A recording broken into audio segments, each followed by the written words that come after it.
Today is December the 10th. What did Peter see?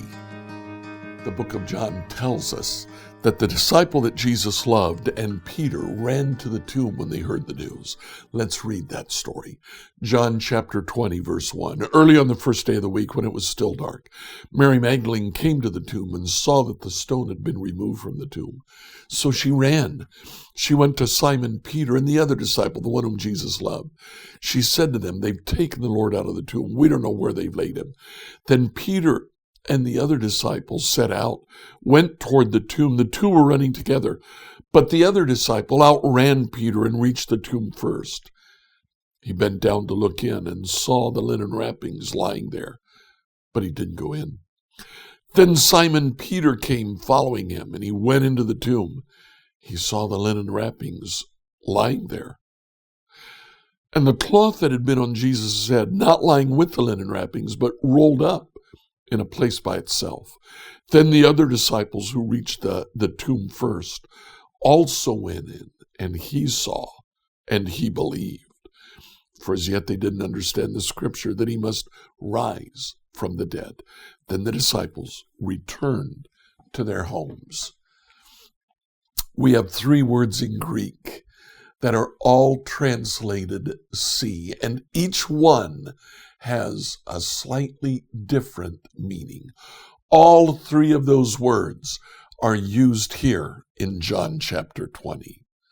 Mary Magdalene saw the tomb opened. She ran and she told the disciples.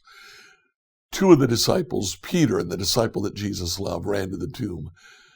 The disciple that Jesus loved got there first, stooped down, and saw the linens lying there.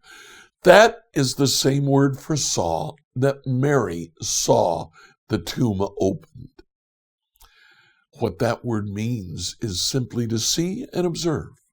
You visually capture something. But Simon Peter burst into the tomb and he saw the linen wrappings lying there. The Greek word is theoreo. We get the word theory from that, and it conveys a little bit of that meaning for see. Peter didn't just see the linen wrappings, he examined them.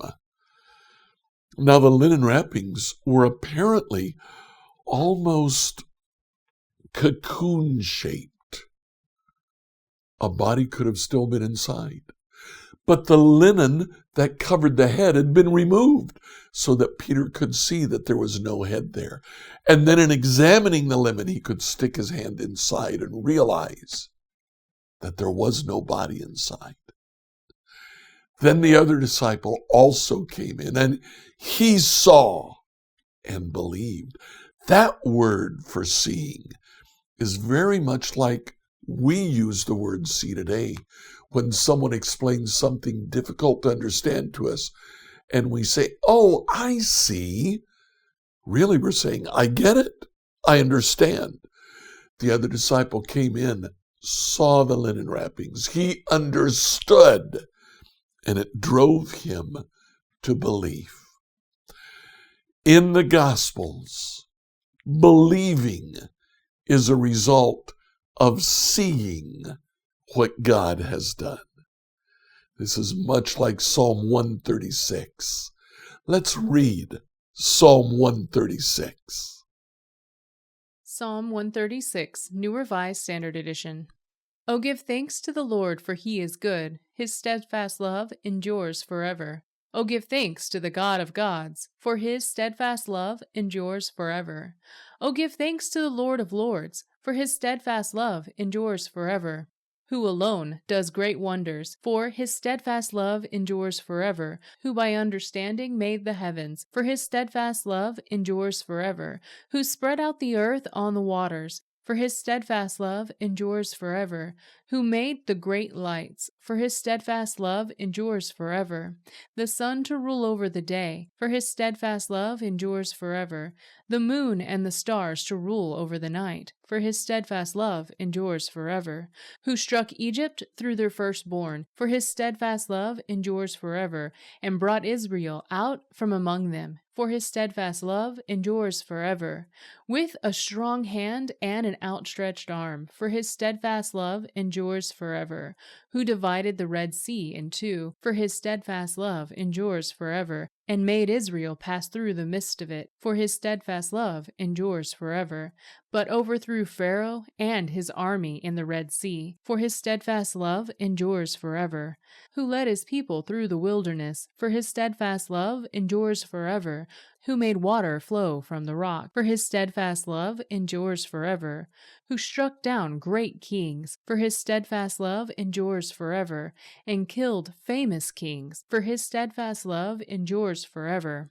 Shihon, king of the Amorites, for his steadfast love endures forever, and Og, king of Bashan, for his steadfast love endures forever, and gave their land as a heritage, for his steadfast love endures forever. A heritage to his servant Israel, for his steadfast love endures forever. It is he who remembered us in our low estate, for his steadfast love endures forever, and rescued us from our foes, for his steadfast love endures forever. Who gives food to all flesh, for his steadfast love endures forever. O give thanks to the God of heaven, for his steadfast love endures forever.